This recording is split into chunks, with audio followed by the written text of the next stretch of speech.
Welcome to Jumpstart 16. It's called the Luxor. Now, it's been a couple of months since my last video, so I'm going back to Neo Harbor and another boat that I like called the Luxor. Now, this adds a bit of continuity for me, but it also adds a twist to painting wet into wet watercolor. As I was editing the program, I noticed that I repainted and totally revised the foreground water 7 times. And I still ended up with a fresh-looking, colorful foreground. I hope this puts to rest the old adage that in watercolor, once the paint is down, you're stuck with it. A bit of admin first. In my comments below, I have a link to a page on my website that lists all my videos and provides one-click viewing of any and all. I have them grouped by skill levels, which I hope is helpful for those of you following along with me. The levels are fundamentals, journeyman, and advanced. This demonstration is definitely advanced. Here's the resource for the painting. The Luxor at Ease in Neo Harbor, state of Washington. And here's a sketch that I put together at that time several years ago. Now, do notice that the conglomeration of boats have been simplified, and also the perspective or point of view has been slightly altered. So, let's get started with the painting.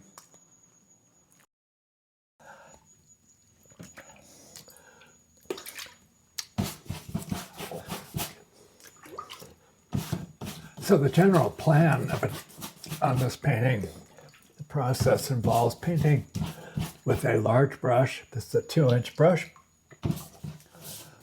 This is an angular brush, but the regular 2-inch wash brush that could go straight across is fine too. I just don't have it here and I'm feeling too lazy to go in and get it. It's a nice brush. So we're going to soak the paper. This is a wet into wet painting. Step 1 will be an underpainting, where I will establish the sky and the water and some dark shapes. I like to get some darks someplace, soft, dark shapes, probably over here just to help me visualize the range of values I'm going to have. But I want this area to be white. And we'll take a break and then work the background around the boats and then work into the boats. Step 3 will be the finishing touches. So it's a good time to get rid of any excess graphite. Most of the pencil marks you see here are going to be covered with dark paint or middle value paint, which will totally dominate. You will not see much pencil in this painting when it's finished. But I don't want to go much further than this. Okay. The only thoughts I have on this is that I wanted to establish some sort of red presence. In the last painting I did, the cadmium red just disappeared in the wet process. So I'm going to use a little more staining red, a little more intensity for the fun of it. And we'll do a graduated wash, getting lighter as we go down.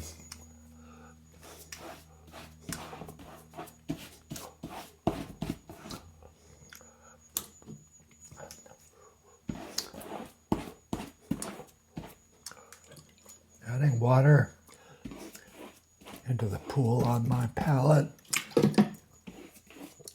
And finishing up.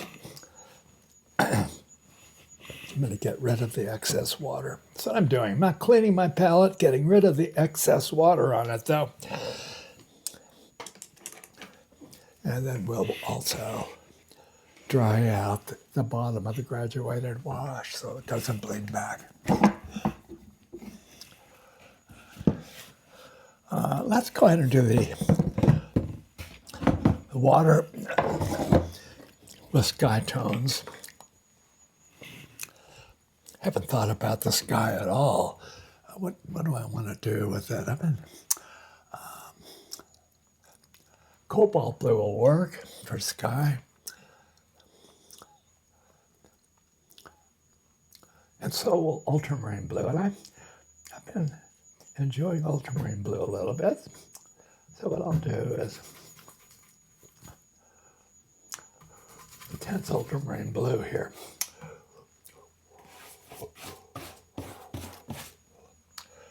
And it will go well with that red. Now I've added some water to my pool on my palette.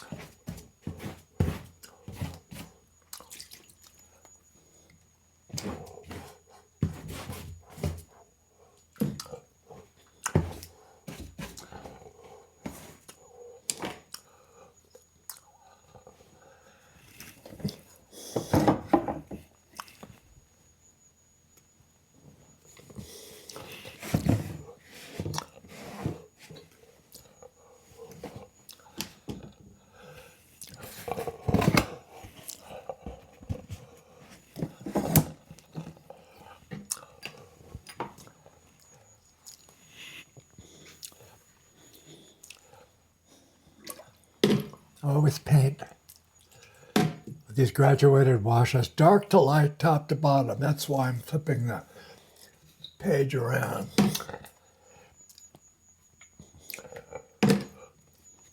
Let's go with the cobalt blue here.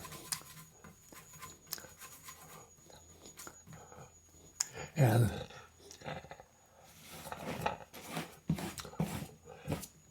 maybe tap in a little bit of ultramarine and another wash. Okay,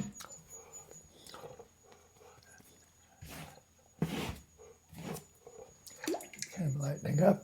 I go down, drying my brush a bit.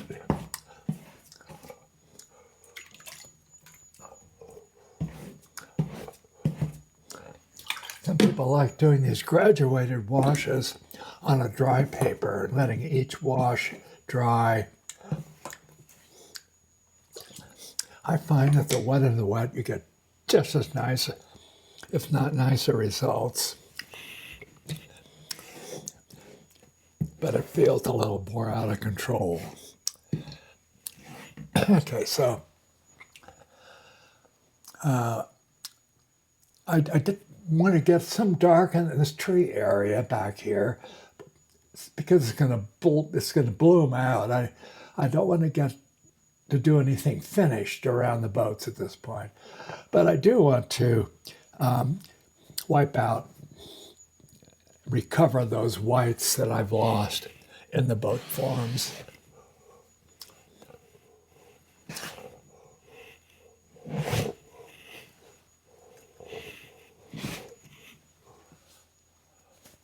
Okay. And now let's go ahead with a fairly dry brush. I don't want this to be wet, super wet. It should always work to have your brush drier than the paint surface if you want any sort of control. So, and the kind of dark that's going to be in the trees is going to be kind of greenish dark. So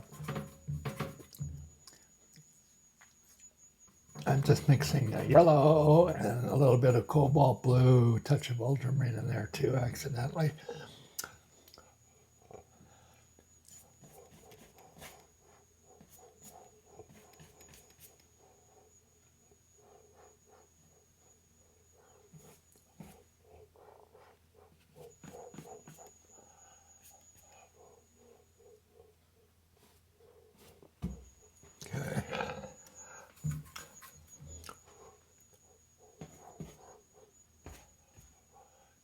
Well, these washes, they look kind of dark now, but they're going to dry quite a bit lighter. I need something that's going to dry dark. That's my goal in this. This little bit is to have something really dark. And to do that on a wet piece of paper, I need to overlap. But overlap wet, very dry brush, very dark paint. Let's just see how dark this is going to stay.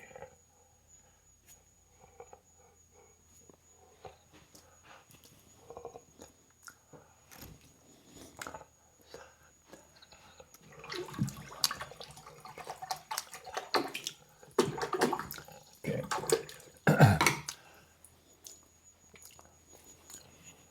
Boy, you know, it'd be nice to get some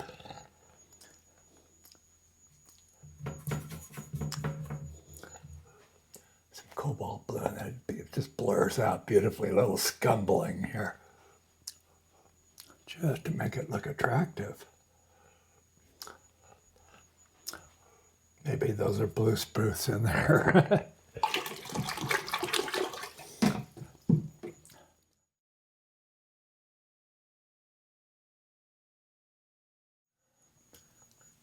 Okay, looks like you can see how much lighter it dried. I want to do this as much as possible with my 2-inch brush.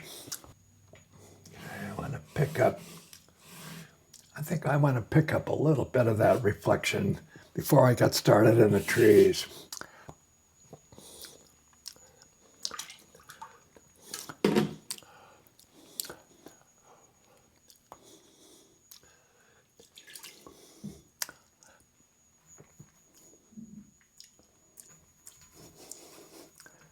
As always with watercolor, we do more painting of negative shapes than positive. So what I'm doing now, I'll pick up the reflection, I'm going to paint around the reflection.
Okay, now it's time to dive into the trees. And we'll see how I can work around some of these poles, stanchions, masts. And this next step, I'm going to use a big brush to start with. And then we're going to have to change to a smaller brush, a flat brush though, watercolor flat.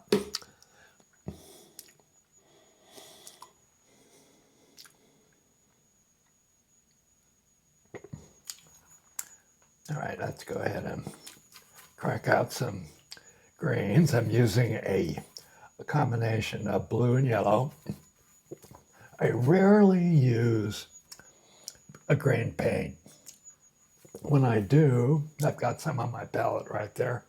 When I do, it's Viridian, which is non-staining. I find that the staining greens just get all over my palette and become a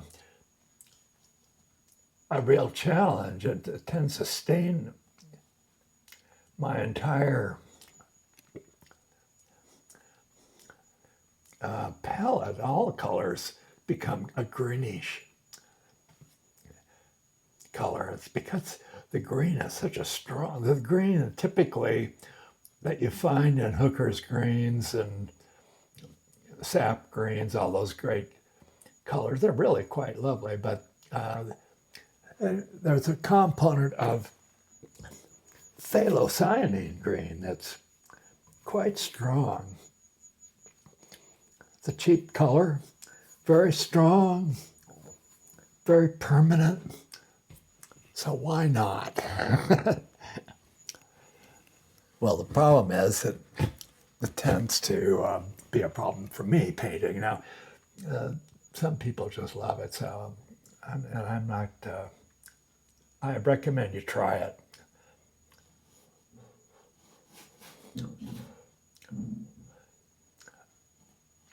But just beware. It's one of those dangerous colors for me. Whereas I can always, if I get drips or something with this green, I can always fix it up. I can always scrub it out if necessary, repaint the area without any permanent damage. Not true with phthalo green, though.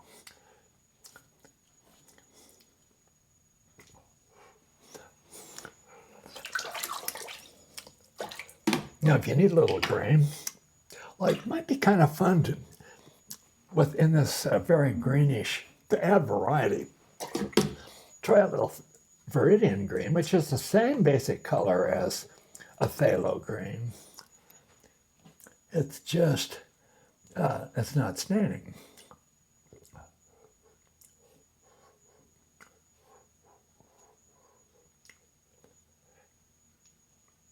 I could scrub it right out if necessary. So the other thing about phthalocyanine-based greens is that it, because it's so strong, it makes all the greens very similar. You don't get a lot of variety. It's tough to get variety of greens. So you end up with everything looking phthalo green.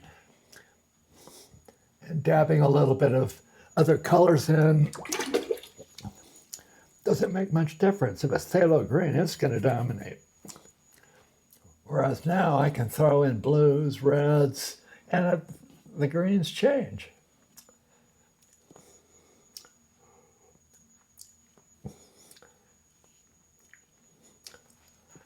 Now back to my mix.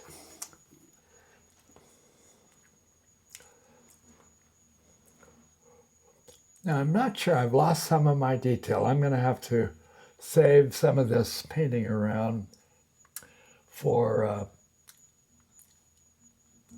the final step. And I'm going to have to re-sketch some of this area that I'm working in right now. Okay, while the paint's wet, let's see what I can do here.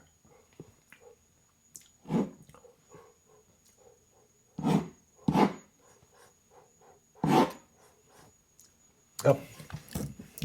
Not a problem. I'll get rid of that. I can scrub it out.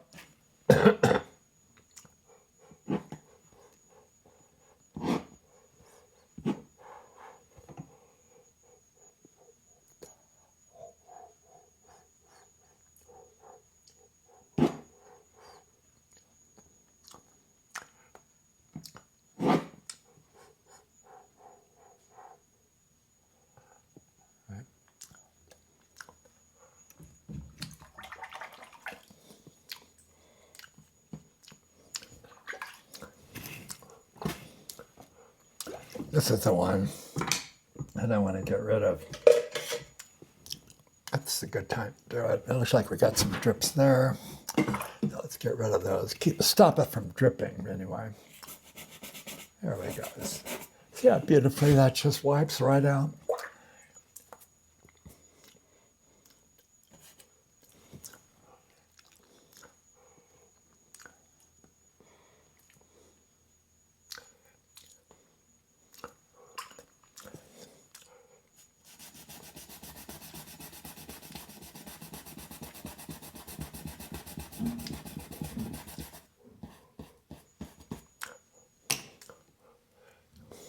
Okay, I think it's time now to work in this wharfage area, in particular the area in my center of interest.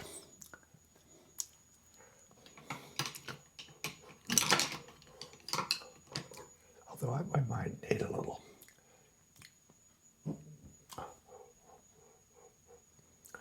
Scrape while the paint's wet. Get a scrape or two. Now, definitely not going to be using that big brush anymore.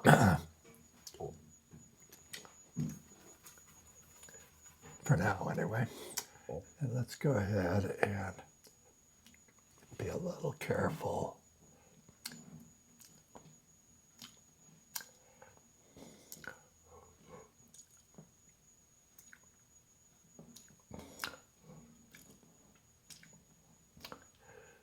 With the Luxor.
Damage control. Now let's see. Time for the hole. The Luxor has a very dark blue hole. It's almost a purple. I rather like the the idea of more of a reddish hull. We have a lot of green already and a lot of blue.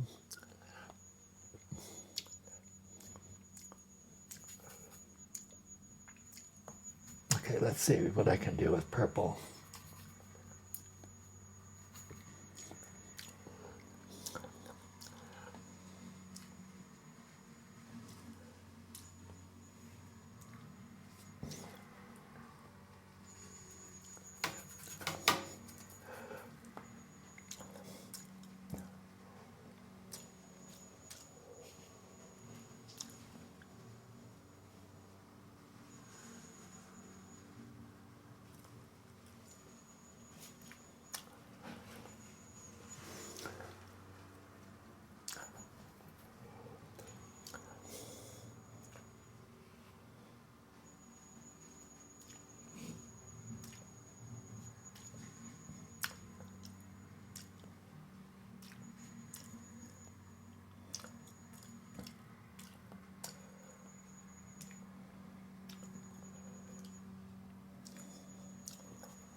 Okay, I'm lining up the white here. This white reflects down here someplace.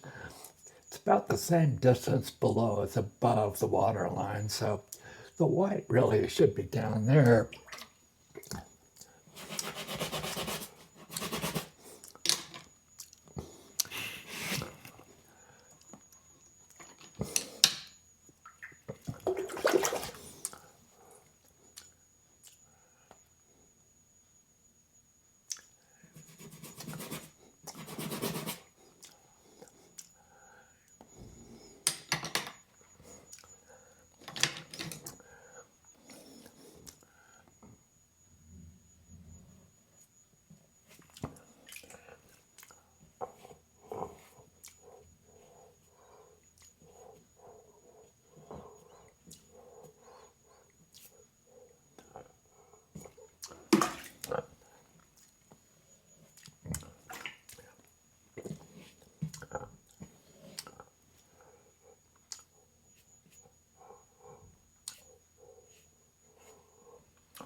Reflections tend to be a little duller than the thing that's being reflected. They can be quite dark, but not the same chroma.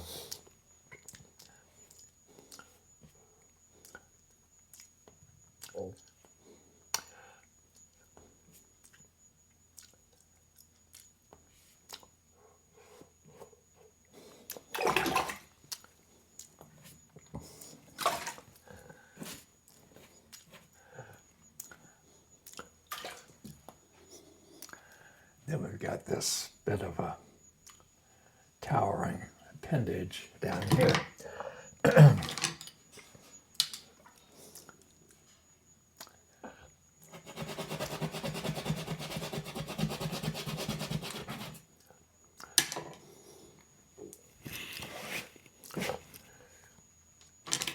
Dirty brush.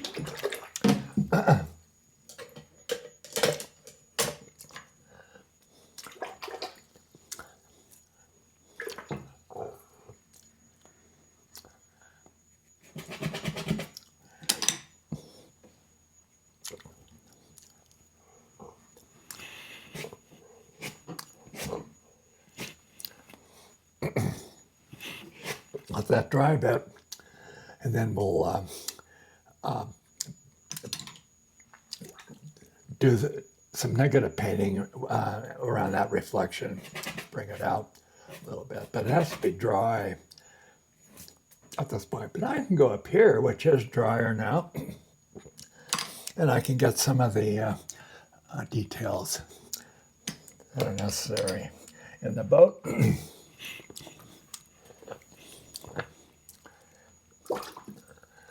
And we've got those great windows. They're very dark.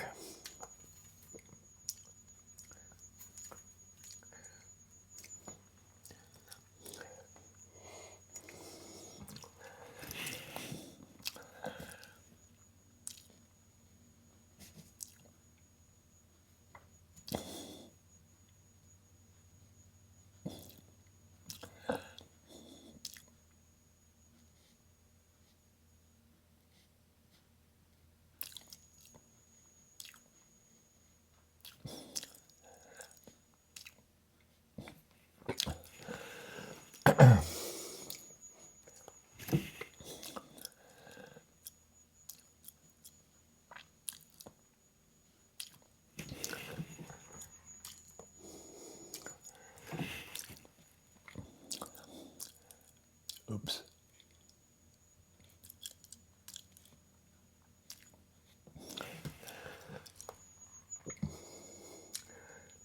Nice touches of red.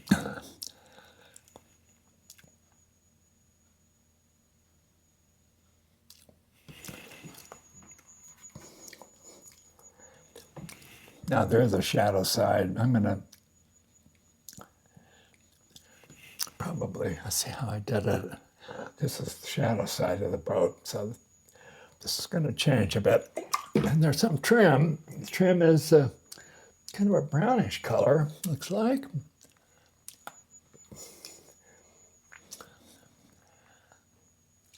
Yeah, has a lot of blue in it.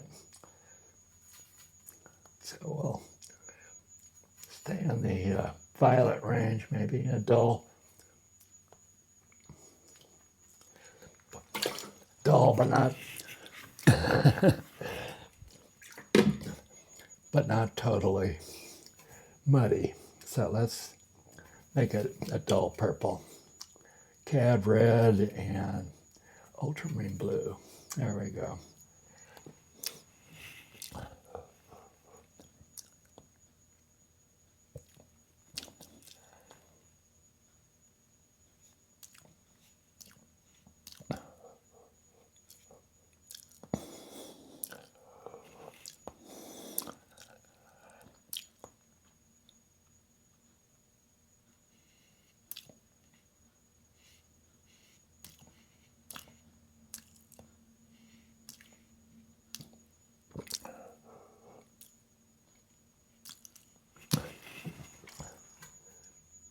And we'll jazz it up.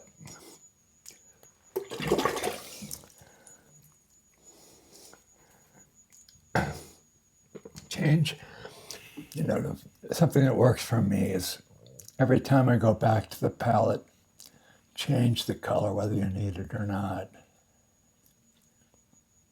Just get in that habit.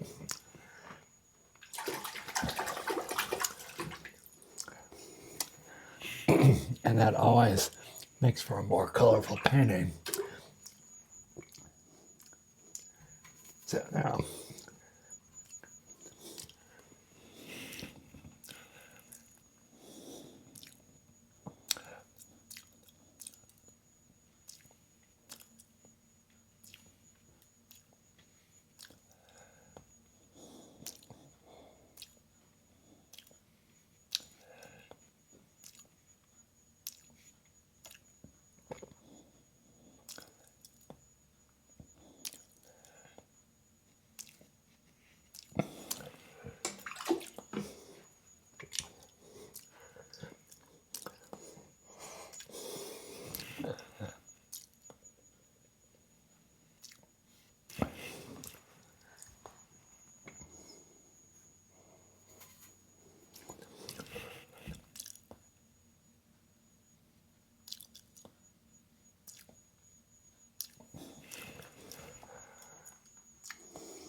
fingernail. So we do have a bit of the wharf coming out.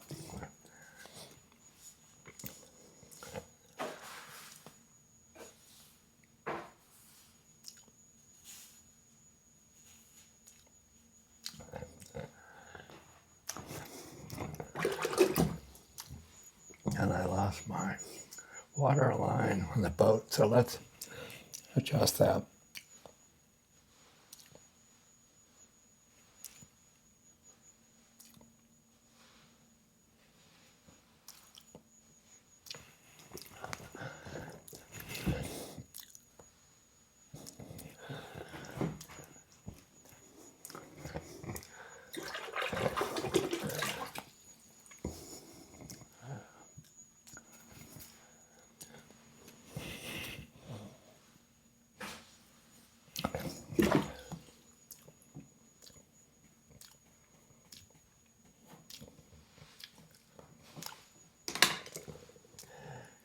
Well, that was not very good, so we're going to have to repaint that.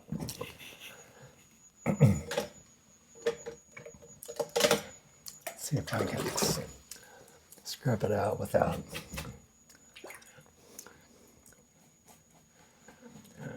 without having too dirty a brush. Oh, that was not great. All right.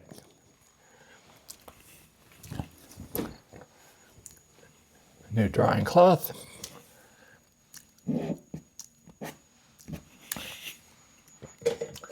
So I need a finer scrub brush.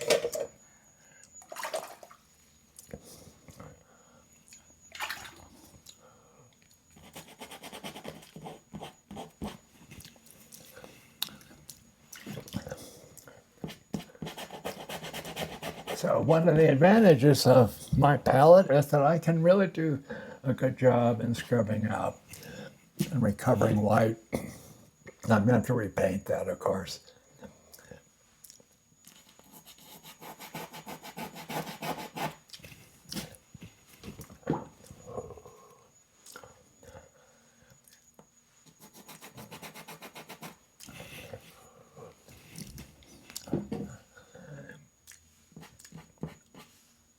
Clean some of this up.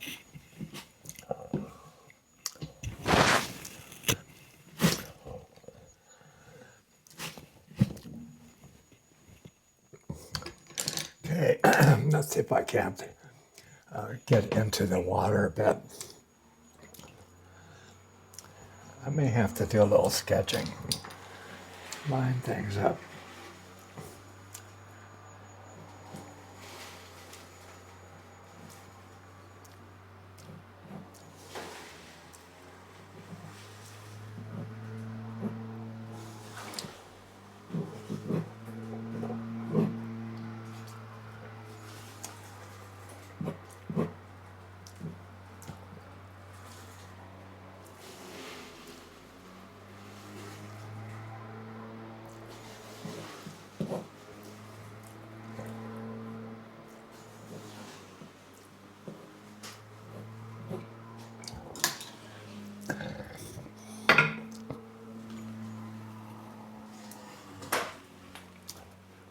Let's see what I can do with that. Let's go back to my big brush.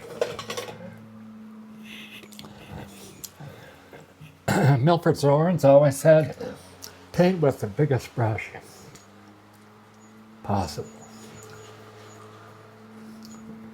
That work for him.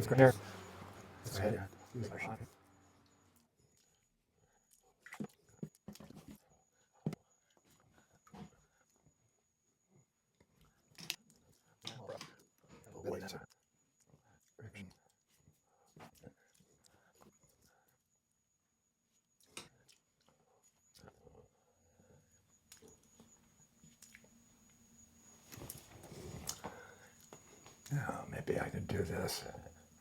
Get it right. Interesting. This is quite bright white in the photograph, and I think that might be fun to do.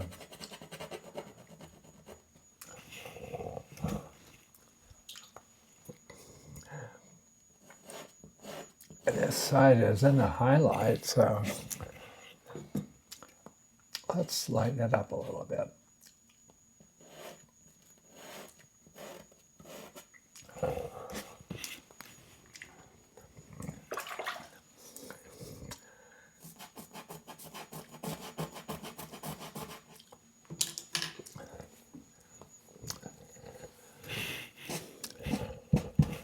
Cleaning up a little bit.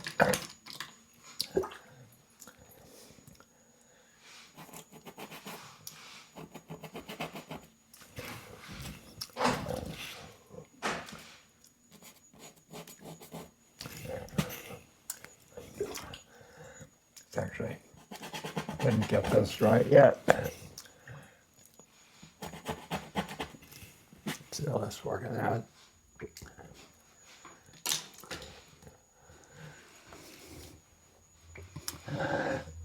Well, you know, something that really disturbs me aesthetically is I don't like the wet under wet stuff that's happening in here. It's just unaesthetic, unappealing to me.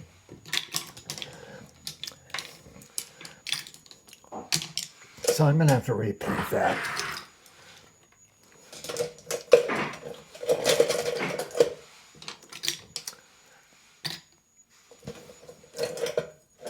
Which means I'm going to need a big scrub brush.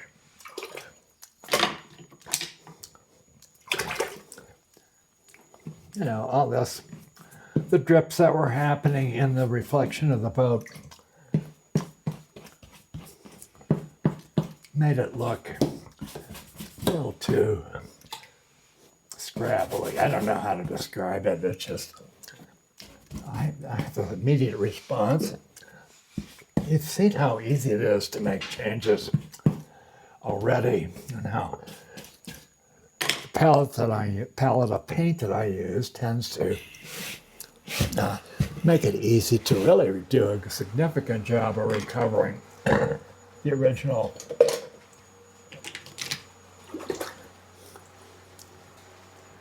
paper if I want. Do I want to get, I like this, the pink that I'm getting.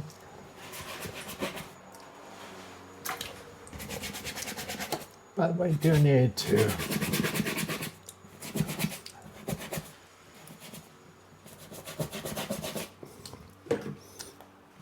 rethink the reflections.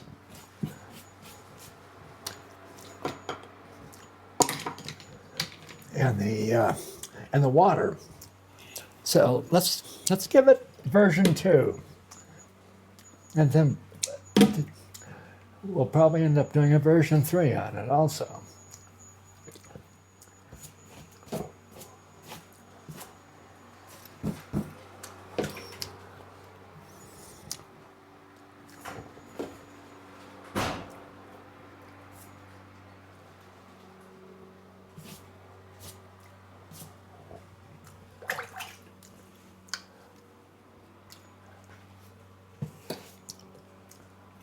And I think a little bit of a dark blue down here might be good too. So let's,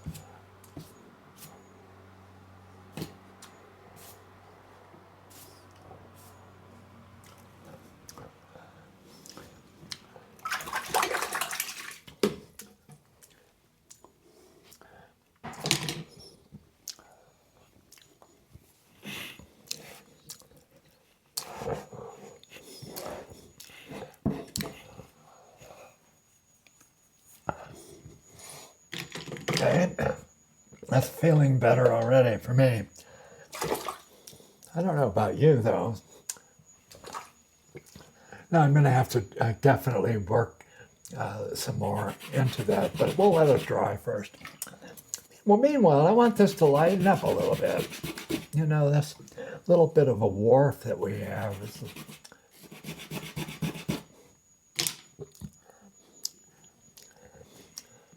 the floating dock.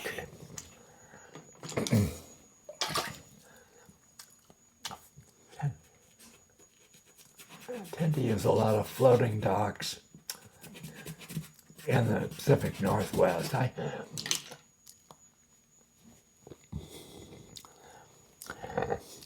Maybe because of the tidal surge or what. I don't know. Maybe you know. Leave a comment. But floating docks in Nia Bay.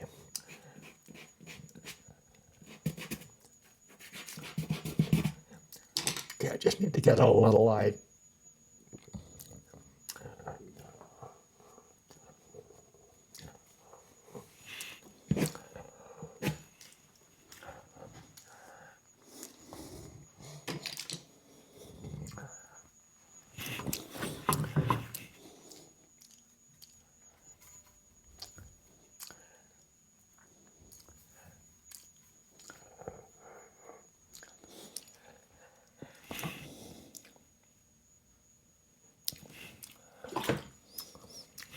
We're just going to blend it down a bit.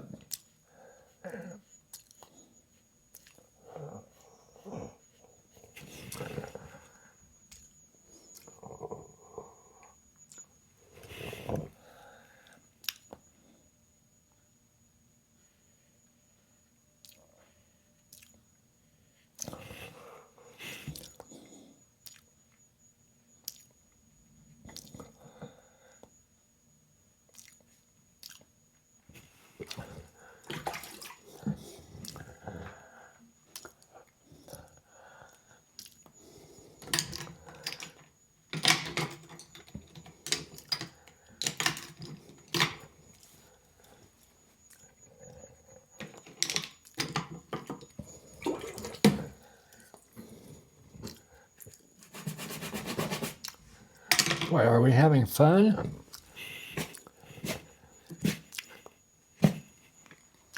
I don't know. Pretty exciting anyway. Let's see how this painting is developing. For me too.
Okay, we're not finished with Luxor.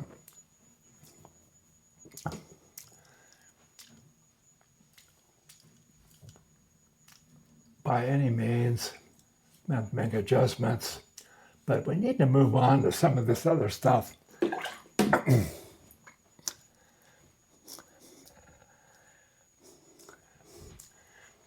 And this is a some sort of cable laying boat that it's got a dark hull also.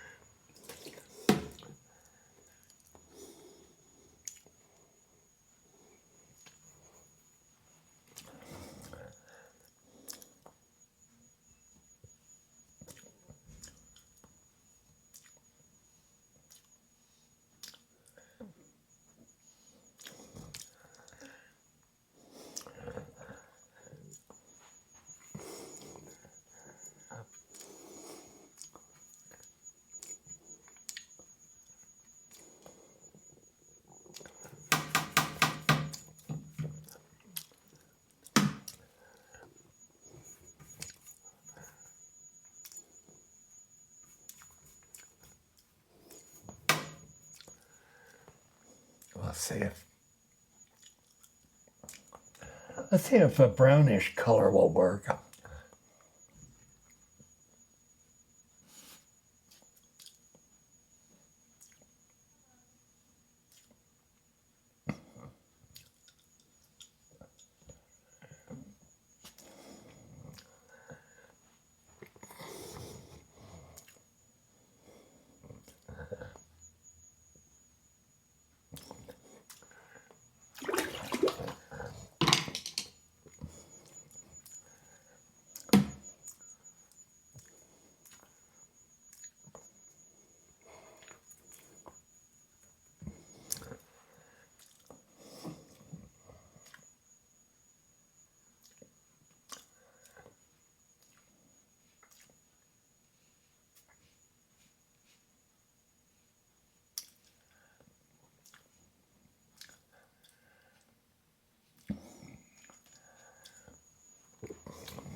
Yeah, the cable reels are pretty interesting.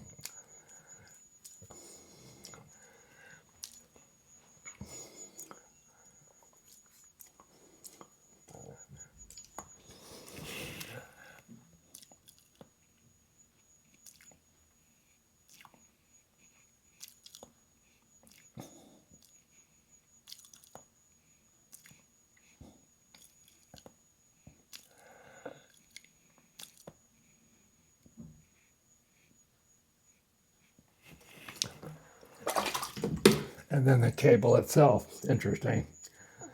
The pipe or whatever, probably electrical. Turquoise.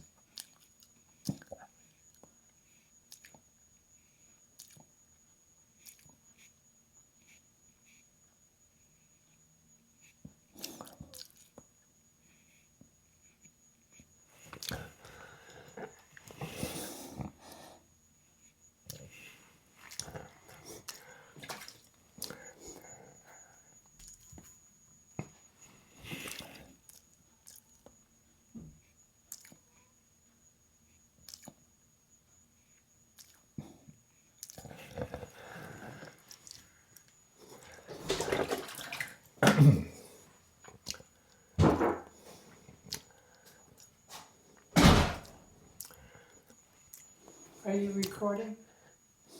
Yes.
Okay. Oops.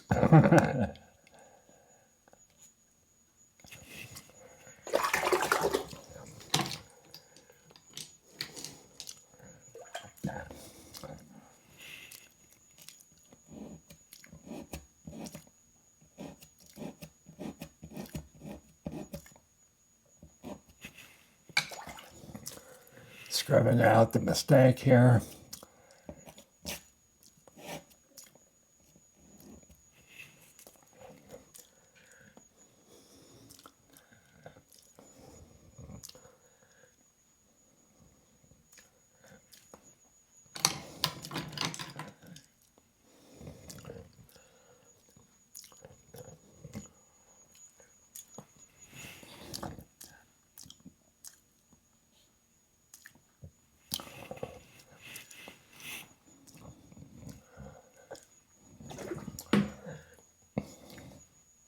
Still need some more scrubbing, I think.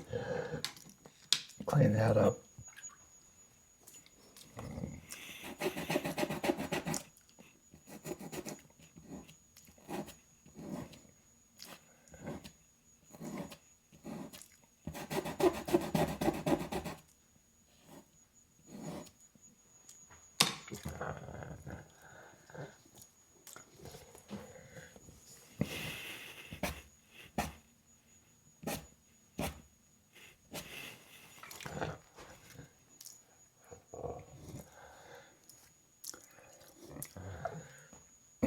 Got a little bit of a perspective problem on this boat.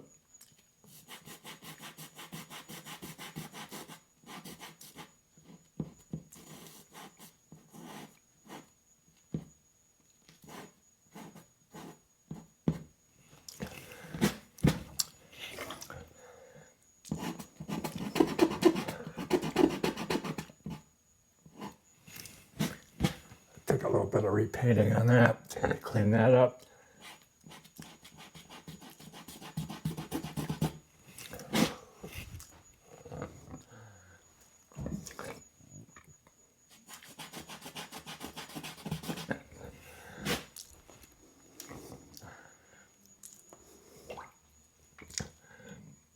And lots of little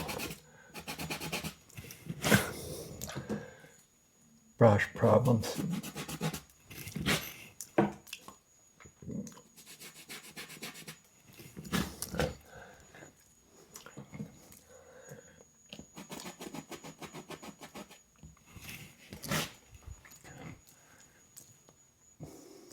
Now let's get the transom of that cable laying boat. That's pretty dark. In my sketch anyway.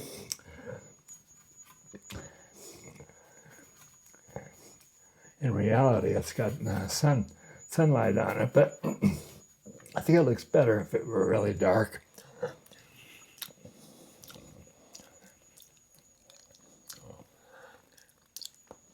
Stretches out quite a ways.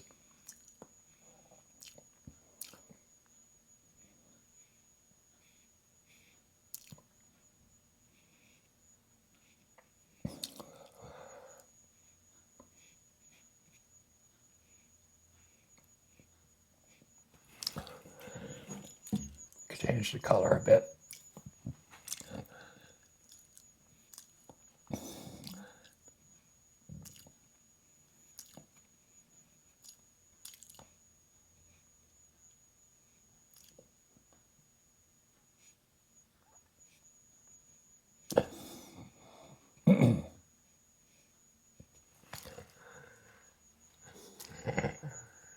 Change the color.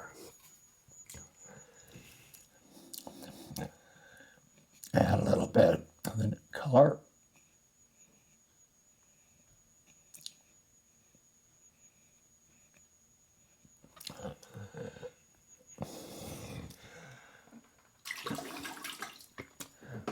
Trim color, boy, that's a tough one.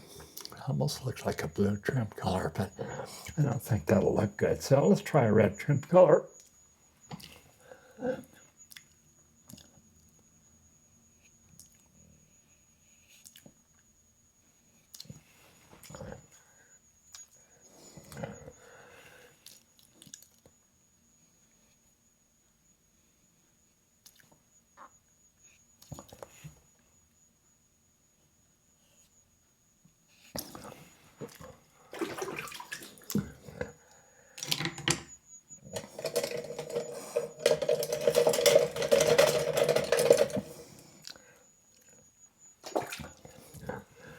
little scrub brush. That's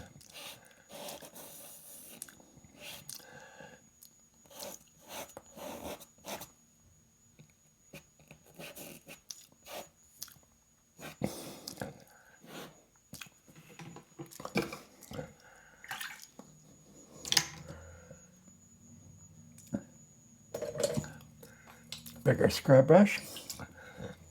We're going to make this transition a little more subtle.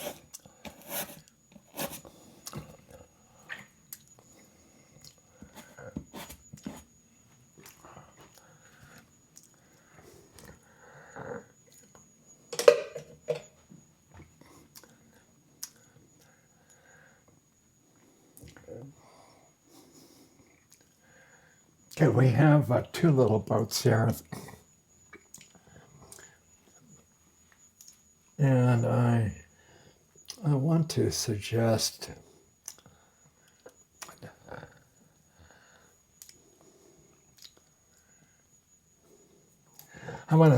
them anyway before I take a break for lunch.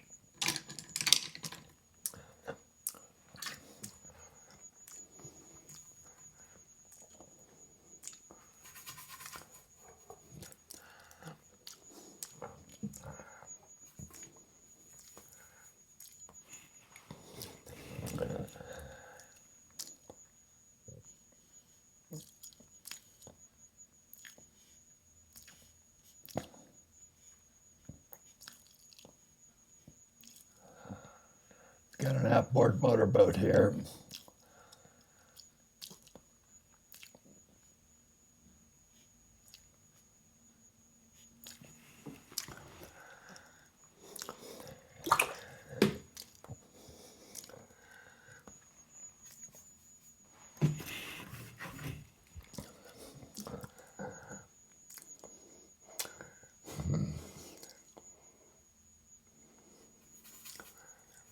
Maybe turquoise, aquamarine, transom. Between the motors.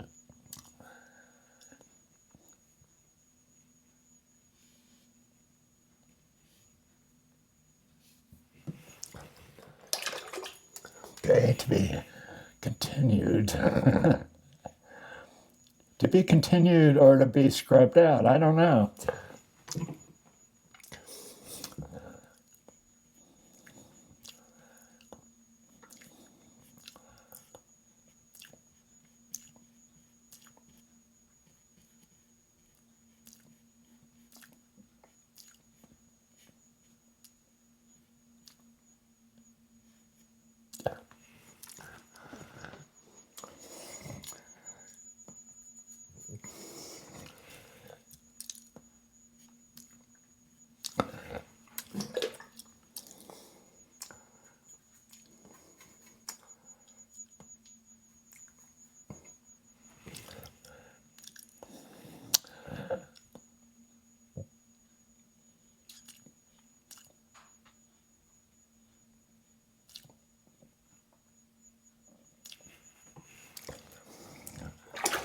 And then we have this long boat.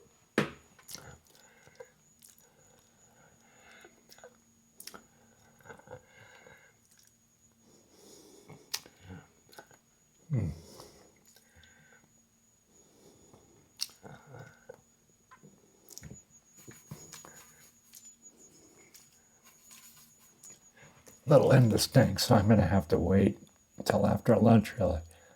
But I do see some parts of it. Have to redraw it.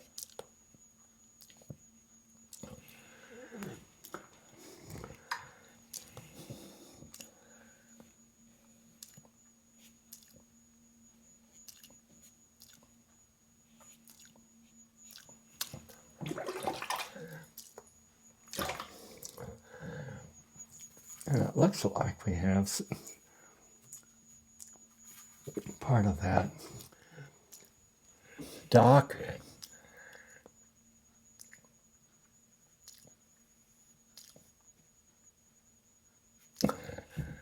continuing on right over here.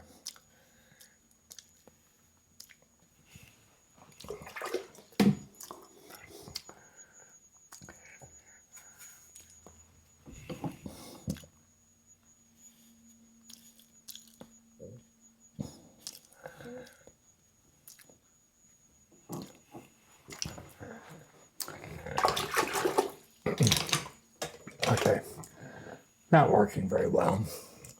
So we're just going to loosen it up.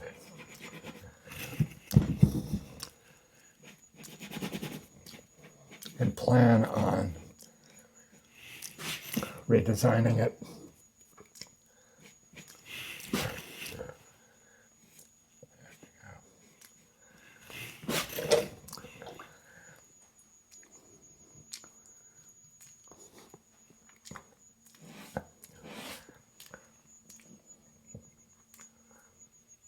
Well, I've got my scrub brush. Let's try painting with it. Almost like oil painting.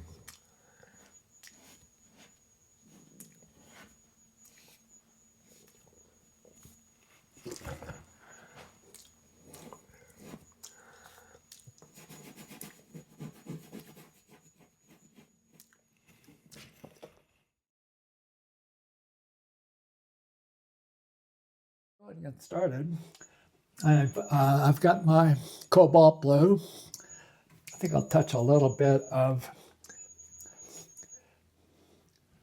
crimson color into it because that water has a little bit of a reddish tint. Let's see if I can't help. And maybe I'll just go a straight cobalt blue rather than the crimson. See if I can't do something with this shadow area here, or this reflection area, just to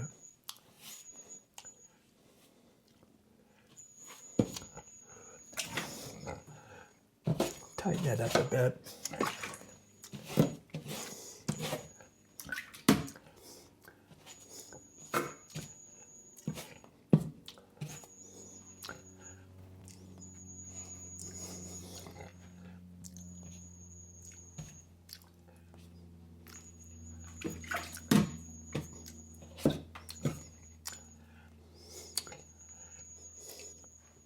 My 2-inch brush.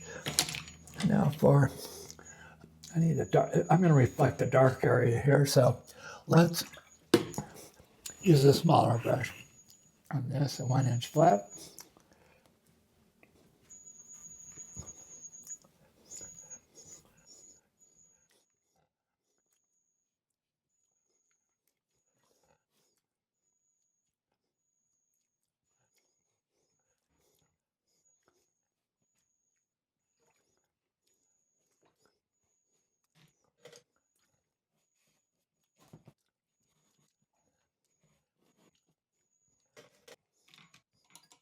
Now this.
Okay, now let's move on to another area.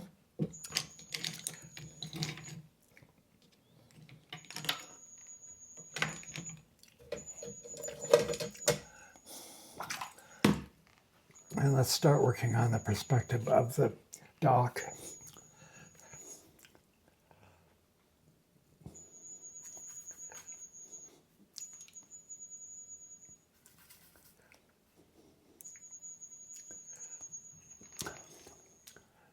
There's a vanishing point up over here.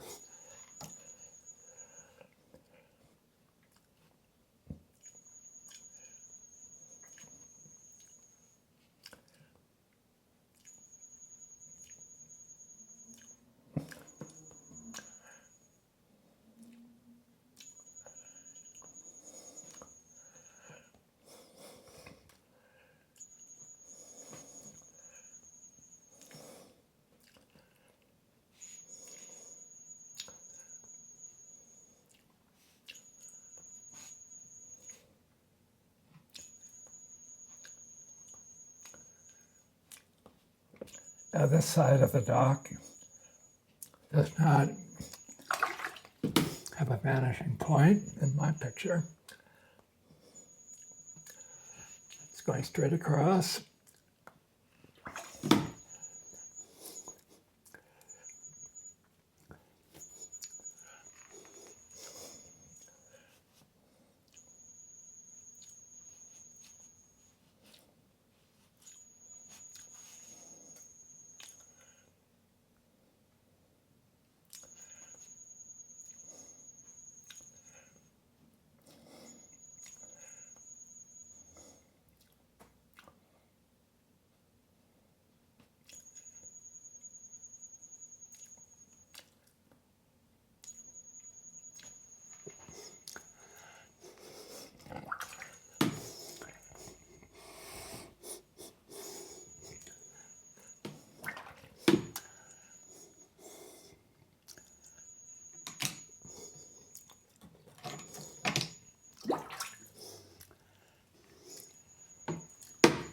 Okay, let's work on these two little boats.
Now let's revisit this reflection. This is important.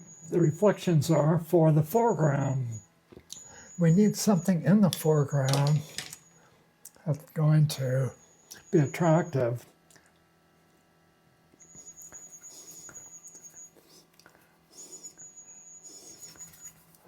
No matter what the style of painting you're doing, it could even be abstract, but you do need something down there. And if you don't, your painting, I find my paintings just look unfinished.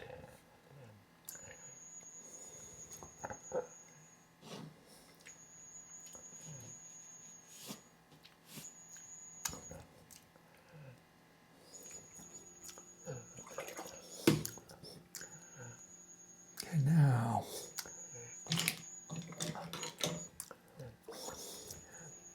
because it is a reflection, we have a bit of leeway as far as realism is concerned.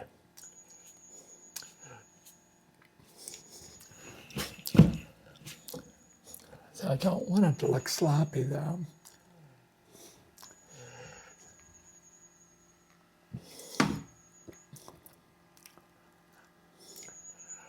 And that's the trick.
Cramp in my hand.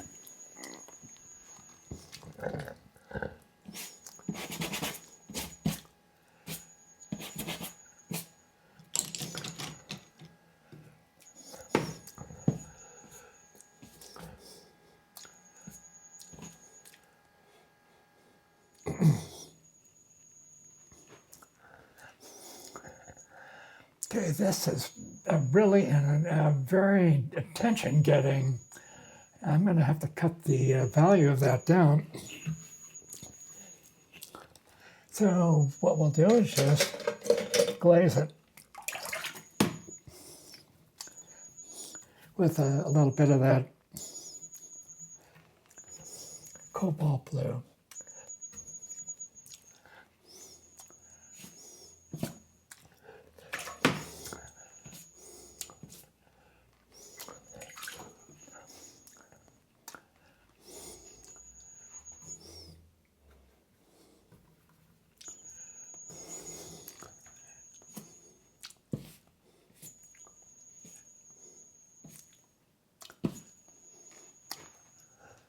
That still might be too attention-getting.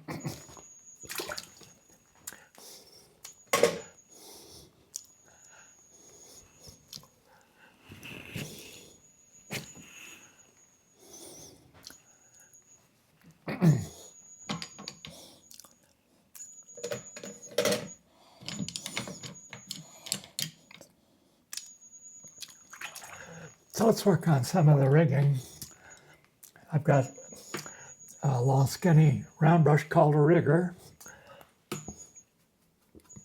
So named in the 19th century because of its ability to create long, skinny lines. And I'm just actually pulling some paint out right now.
Now this area is very muddy, and mud is just a nondescript, murky color that it's hard to tell whether it's warm or cool or if it has any hue at all. So the solution to muddy colors in the way I paint is to scrub out most of the pigment and then paint directly in.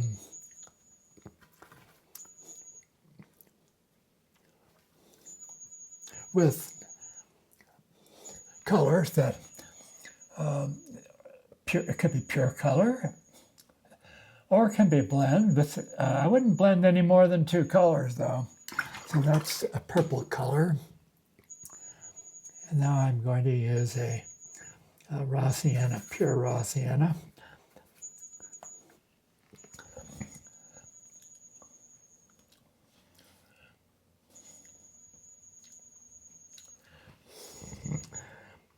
And now I'm going to put some red in there, but it's got raw sienna blended in with it.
Take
a look.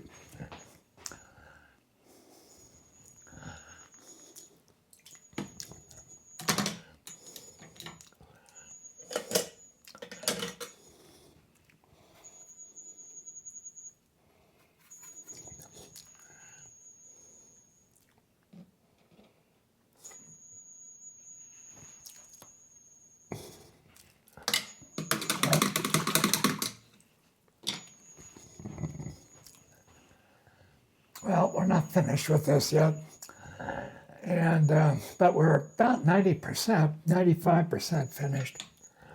And I'm going to give my hand a break and then come back, make some changes.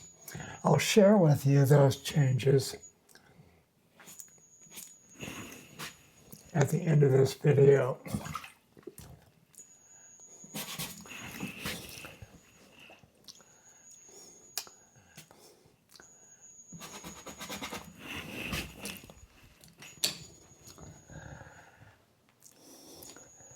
Well, and I'm glad you're here with me. I hope you stuck it out. So the things that to me aren't working, and one of them is this.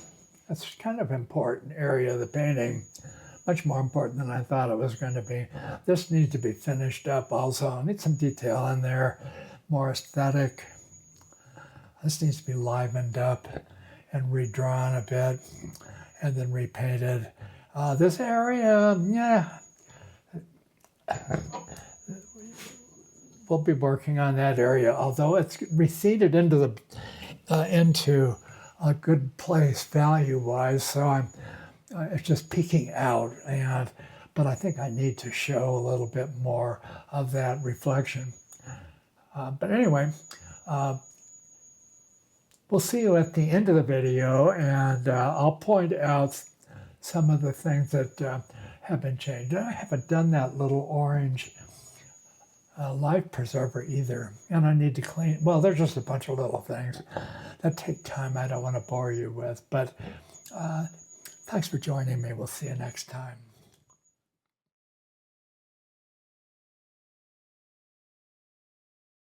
There are three problem areas in the painting. The first is the foreground water. It is way too active. And the solution is simply to scrub it out and repaint it. This is version 7, folks, of that area. Now, the second area are the small boat details, and they just need to be finished.